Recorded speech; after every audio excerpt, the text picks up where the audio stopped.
इश्क और मौसीकी। अस्सलाम वालेकुम व्यूअर्स। इस कायनात में उलूही मौसीकी मौजूद है जो इश्क के सुरों से मुज़य्यन है, और जब किसी आशिक़ सादिक़ के दिल के सुर उससे जुड़ जाएं तो समझो कि उसके वारे न्यारे। सच्चा शेर किसी मसनूइयत का मुतहम्मिल नहीं होता, और ना ही मौसीकी इंसान के बाहर की कोई चीज़ है। ये खुसूसियात यानी शेर और मौसीकी साहिब इदराक के लाशऊर में ही मुजतमे होती हैं। सच्चा शायर अपने एहसास का इजहार शेर की सूरत में करता है जो मौसीकियत से लबरेज होता है। व्यूअर्स, यूँ तो हम लातादाद सूफ़ी शोरा को जानते हैं जिन्होंने शायरी और मौसीकी से हमें रुशनास करवाया, लेकिन ख़ित्ता सिंध को ये एज़ाज़ हासिल है कि हज़रत शाह अब्दुल लतीफ़ भटाई रहमतुल्लाह अलैह जैसे अजीम सूफ़ी शायर आवाम के दिलों में बसते हैं। उनका कलाम मोहब्बत करने की हद से बाहर मोहब्बत हो जाने की लामतनाही वुस्तों पे फैला हुआ है। मौसीकियत शाह के कलाम का लाजमी जुज़्व है। उनके कलाम की तासीर है कि इंसान की रूह पर वजदानी कैफियत पैदा कर देता है। शाह अब्दुल लतीफ़ भटाई इस अमर का इदराक रखते थे कि वो जो कुछ कह रहे हैं वो सिर्फ़ आज के लिए नहीं है, आइंदा उसके ज़ेरे दाम होगा, और ज़ाहिर है आइंदा की कोई हद नहीं होती। सो उन्होंने अपने कलाम के हर हिस्से को मौसीकी के एतबार से एक नई हैसियत दी। उन्होंने अपनी शायरी को मौसीकी से मुज़य्यन किया। उनका कलाम इस बात की दलील है कि आपको फ़न मौसीकी पर मुकम्मल अबूर हासिल था, क्योंकि आपने ना सिर्फ़ अपने कलाम को मुख्तलिफ़ रागों में तकसीम किया बल्कि मुख्तलिफ़ मरवजा रागों में शायरी की है। ना सिर्फ मरवजा रागों को इस्तेमाल किया है बल्कि नए राग मुतारिफ़ कराए हैं। इसके अलावा नए साज भी ईजाद किए, और ये काम सिर्फ़ उसी वक्त मुमकिन होता है जब साहिब फ़न मौजूद में इतनी दस्तरस हासिल कर ले कि उसमें इख्तरा की गुंजाइश तलाश कर सके। व्यूअर्स, शाह अब्दुल लतीफ़ भटाई ने कई सुरों के नाम दास्तानों के किरदारों के नाम पे रखे हैं। मसलन सुर ससी आहरी, सुर कपायती, सुर माटी, सुर लैला खैसर, सुर कराइल, सुर घातू वगैरह।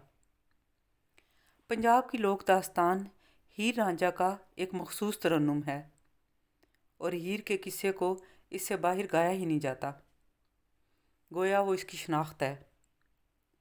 इस धुन में कोई दूसरा गीत भी गाया जाए तो उसे बतौर हीर ही कहा जाता है। इसी तरह साहिबा की दास्तान का अपना एक रंग है।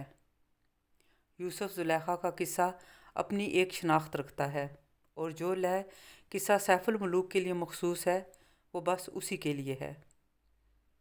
अब अगर कोई दूसरी शायरी इसी धुन से मुतासिर होकर इसी के वज़न में कही जाती है तो गोया उसे हम सुर रांझा या सुर हीर कह सकते हैं।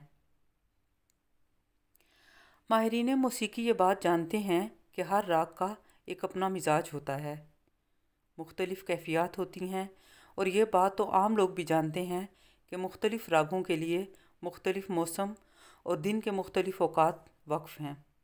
मसलन मैघ, मल्हार या सारंग सावन रुत के लिए राग रागनियाँ हैं, या राग दीपक में ऐसी आछी कैफियत होती है कि जला कर रख देता है। कल्याण शुरू रात का राग है, राग मुल्तानी का वक्त शाम है। व्यूअर्स, जैसा कि हम सब जानते हैं कि बरे सगीर में सुल्तानुल औलिया हज़रत निज़ामुद्दीन औलिया के खलीफा हज़रत अमीर खुसरो कवाली के मौजिद थे। हिंदू कल्चर में मौसीकी को बहुत अहमियत हासिल है। हज़रत अमीर खुसरो ने उस कल्चर की रिक्वायरमेंट के मुताबिक लोगों की रूहानी तस्कीन के लिए कवाली को ईजाद किया। कवाली ने बरे सगीर के साथ साथ पूरी दुनिया में इस्लाम के रूहानी पैगाम को फैलाने में अहम किरदार अदा किया। वो लोग जो कव्वाल के अल्फाज को नहीं समझ सकते उन पे भी मौसीकी और सुर का असर होता है, और बेशुमार लोगों तक इस्लाम के पैगाम को पहुंचाने में मदद मिलती है। क्योंकि ज़ुबानों की हद होती है, लेकिन موسیقی کی زبان کسی حد کی محتاج نہیں۔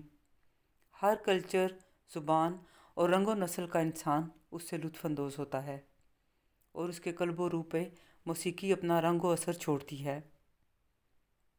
قوالی در حقیقت حضرت نظام الدین اولیاء المعروف حضرت محبوب الہی رحمۃ اللہ علیہ کا فیض ہے جو جاری و ساری ہے۔ آخر میں حضرت علامہ اقبال رحمۃ اللہ علیہ کی نظم التجائے مسافر با درگاہ حضرت محبوب الہی رحمۃ اللہ علیہ دہلی سے چند اشعار پیش خدمت ہیں۔ فرشتے پڑھتے ہیں جس کو وہ نام ہے تیرا، بڑی جناب تیری فیض عام ہے تیرا، ستارے عشق کے تیری کشش سے ہیں قائم، نظام مہر کی صورت نظام ہے تیرا، تیری لاحت کی زیارت ہے زندگی دل کی، مسیح و خضر سے اونچا مقام ہے تیرا، نہاں ہے تیری محبت میں رنگ محبوبی، بڑی ہے شان بڑا احترام ہے تیرا۔ آج کی تحریر میں مصنف پیر سید ارتضیٰ علی کرمانی صاحب کی کتاب سیرت پاک حضرت شاہ عبداللطیف بھٹائی رحمۃ اللہ علیہ سے کچھ اقتباسات لیے گئے ہیں۔ آپ سب کا بہت شکریہ۔ اللہ حافظ۔